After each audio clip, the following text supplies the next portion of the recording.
சில குட்டீஸ் எல்லாருக்குமே வந்து பார்த்தீங்கன்னா ஒரு சிறப்பான குட் ஆஃப்டர்நூன்ப்பா. 12th ஸ்டாண்டர்ட் எக்கனாமிக்ஸ் பொருளியலுக்கான இம்பார்ட்டன்ட் கொஸ்டின்ஸ் தான் வந்து பார்க்க போகிறோம்.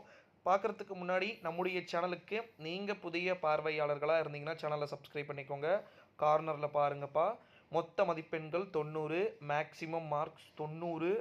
குறிப்பாக இந்த 90ல் வந்து பார்த்தீங்கன்னா ஒட்டு மொத்தமாக வந்து 25 மார்க் நீங்கள் எடுத்தீங்கனாலே பாஸு. வாங்க இப்போ வீடியோக்குள்ளே போகலாம். வீடியோக்குள்ளே போகிறதுக்கு முன்னாடி உங்களுக்கு எக்கனாமிக்ஸ்க்கு பாஸ் ஆகிற அளவுக்கு இம்பார்ட்டன்ட் கொஸ்டின்ஸ் வேணும் அப்படின்னு ஆசைப்பட்டீங்கன்னா மறக்காமல் நம்முடைய சேனலுக்கு கீழே, அதாவது இப்போ இந்த வீடியோக்கு கீழே டிஸ்கிரிப்ஷன் இருக்குது, அதில் வந்து ஜாயின் பண்ணிக்கோங்க டெலகிராமில்.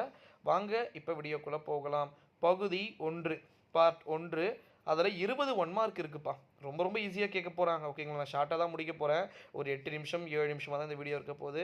ஸோ குறிப்பாக அந்த 20 1 மார்க்குமே புக் பேக்கில் இருக்கிறதே மோஸ்ட்லி கேட்குறதுக்கு சான்சஸ் வந்து பார்த்திங்கன்னா இருக்குது. ஓகேங்களா, அதுக்கு முன்னாடி நான் உங்களுக்கு ஒரே ஒரு டீட்டெயில் மட்டும் ஒரு 1 மார்க் கேட்குறேன்.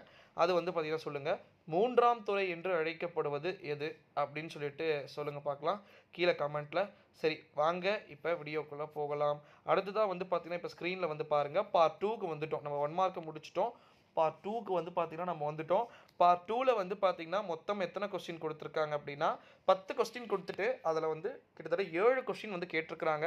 ஃபஸ்ட்டு வந்து பார்த்திங்கன்னா பாருங்கள், ஜிஎன்பி கணக்கிடும் சூத்திரத்தை எழுதுக அப்படின்னு சொல்லிட்டு கேட்டிருக்காங்க. Right the formula for calculating GNB அப்படின்னு சொல்லிட்டு கேட்டிருக்கிறாங்க.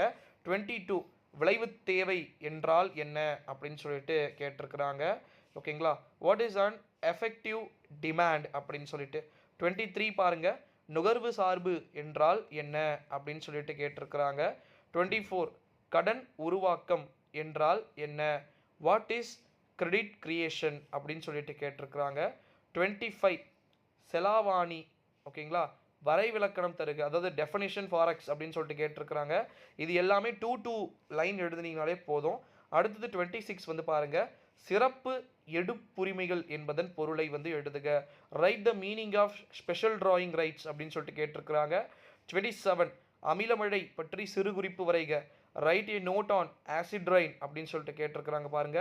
28 சுற்றுச்சூழல் பொருட்கள் என்றால் என்ன, உதாரணம் தருக. What are environmental goods, give example அப்படின்னு சொல்லிட்டு கேட்டிருக்கிறாங்க. 29 பொருளாதார முன்னேற்றத்தின் சமூக குறியீடுகளை பட்டியலிடுக. List out the social index of economic development அப்படின்னு சொல்லிட்டு. 30 வந்து கம்பல்சரின்னு நினைக்கிறேன். ஆமாம், அதில் வந்து பார்த்தீங்கன்னா 30வது கொஷின் கம்பல்சரி.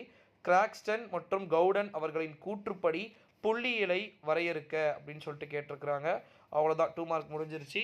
3 மார்க் வந்து அடுத்தது நெக்ஸ்ட் 3 மார்க் வந்து பார்த்திங்கன்னா அதுவுமே வந்து 7 மார்க் 7 கொஸ்டின் வந்து எழுதணும்.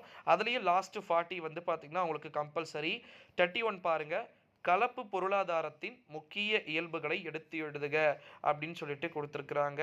அடுத்தது 32 தலைவீத வருமானம் பற்றி ஒரு சிறு குறிப்பு வரைக. Write a short note on per capita இன் ஓம் அப்படின்னு சொல்லிட்டு கேட்டிருக்கிறாங்க. 33 தொன்மியத்தையும் கீன்சியத்தையும் ஒப்பிடுக. ஏதேனும் 6 டிஃப்ரென்ஸ் அப்படின்னு சொல்லிட்டு கேட்டிருக்காங்க. ரைட் எனி 6 டிஃப்ரென்ஸ் பிட்வீன் கிளாசியம் அப்புறமா வந்து பார்த்திங்கன்னா கீன்சித்தியம் அப்படின்னு சொல்லிட்டு கேட்டிருக்கிறாங்க. 34 மிகை பெருக்கி விளக்குக. State the concept of super multiplier அப்படின்னு சொல்லிட்டு கேட்டிருக்கிறாங்க. 35 வந்து பார்த்திங்கன்னா பாருங்கள், பண மாற்று வீதம் எவ்வாறு 2 முறைகளில் நிர்ணயமாகிறது என்பதை உதாரணத்துடன் விளக்குக. 36 பலதரப்பு ஒப்பந்தம் என்றால் என்ன அப்படின்னு சொல்லிட்டு கேட்டிருக்கிறாங்க. 37 நேர்முக மற்றும் மறைமுக வரிகளுக்கு இடையேயான 3 வேறுபாடுகளை எழுதுக அப்படின்னு சொல்லிட்டு கேட்டிருக்கிறாங்க பாருங்கள். அதாவது டைரக்ட் டேக்ஸ் அப்புறமா இன்டைரக்ட் டேக்ஸ் அப்படின்னு சொல்லிட்டு கேட்டிருக்கிறாங்க. டேக்ஸ் பற்றி எழுத சொல்லியிருக்காங்க, பாக்ஸ் போட்டு எழுதிருங்க. அடுத்தது 38 ஒளி மாசுவினை கட்டுப்படுத்துவதற்கான தீர்வு முறைகள் யாவை அப்படின்னு சொல்லிட்டு கேட்டிருக்கிறாங்க. அதாவது குறிப்பாக வந்து பார்த்திங்கன்னா remedial measures to control noise pollution. Noise பொல்யூஷன்னா ஒளி மாசு. ஒளி மாசு மீன்ஸ் இப்போ தெருக்கள்லாம் ரேடியோலாம் ஓடுது பார்த்தீங்களா, அதெல்லாம் ஒளி மாசு. பைக்கில் போகிறாங்க, அந்த மூலமாக பொல்யூஷன் வருது பார்த்தீங்களா, அது வந்து வேற ஒரு விதமான மாசுக்கள் வந்து சொல்லியிருக்காங்க.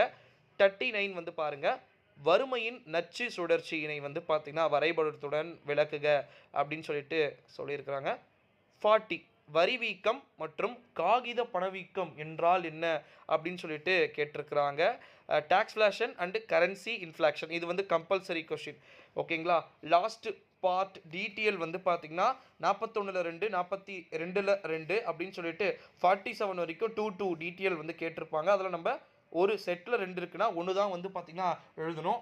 அதில் வந்து ஃபஸ்ட்டு பாருங்கள் 41ல் ஏ 3 துறை சூழல் ஓட்ட மாதிரியினை விரிவாக விளக்குக அப்படின்னு சொல்லியிருக்கிறாங்க. இங்கிலீஷ் மீடியத்துக்கு briefly explain the 3 sector circular flow model அப்படின்னு சொல்லிட்டு கேட்டிருக்கிறாங்க. பி நிதி கொள்கையின் நோக்கங்களை விவரிக்க அப்படின்னு சொல்லிட்டு கேட்டிருக்கிறாங்க. எக்ஸ்பிளைன் த ஃபிஸ்கல் பாலிசி அப்படின்னு சொல்லிட்டு கேட்டிருக்கிறாங்க. அடுத்தது 42ல் வந்து பார்த்தீங்கன்னா ஏ பாருங்க, தேசிய வருவாயின் முக்கியத்துவத்தை விவரிக்க அல்லது ஏடிஎஃப் மற்றும் ஏஎஸ்எஃப்க்கு இடையிலான சமநிலை வரைபடம் மூலம் விவரிக்க அப்படின்னு சொல்லியிருக்கிறாங்க. அதாவது 42ல் ஏ இங்கிலீஷ் மீடியத்துக்கு explain the importance national income அப்படின்னு சொல்லியிருக்கிறாங்க. அப்புறம் வந்து பார்த்தீங்கன்னா differentiate ADF ASF with diagram அப்படின்னு கேட்டிருக்காங்க. 43 வந்து பாருங்க, அதுவுமே வந்து மூலதனத்தின் இறுதிநிலை உற்பத்தி திறன் எம்இஓ முதலீட்டின் இறுதிநிலை உற்பத்தி திறனுக்கு வேறுபாடுகள் கேட்டிருக்கிறாங்க. அடுத்தது 43ல் பி பாருங்க, பணத்தின் பணிகளை வந்து விளக்குக explain the functions of money அப்படின்னு சொல்லிட்டு கேட்டிருக்கிறாங்க. 44 2 டீட்டெயில்ஸ் வந்து கேட்டிருக்கிறாங்க. அதாவது என்னன்னா, முதலாளித்துவம் மற்றும் சமத்துவம் ஆகியவற்றின் இயல்புகளை ஒப்பிடுக அப்படின்னு கேட்டிருக்கிறாங்க. Compare the features of capitalism and socialism அப்படின்னு சொல்லிட்டு கேட்டிருக்கிறாங்க. 44ல் பி வணிக வங்கிகளின் பணிகளை விளக்குக. அதாவது என்ன கேட்டிருக்காங்கன்னா, ஃபங்க்ஷன்ஸ் ஆஃப் கமர்ஷியல் பேங்க்ஸ் அப்படின்னு சொல்லிட்டு கேட்டிருக்கிறத நம்மளால் வந்து பார்க்க முடிகிறது.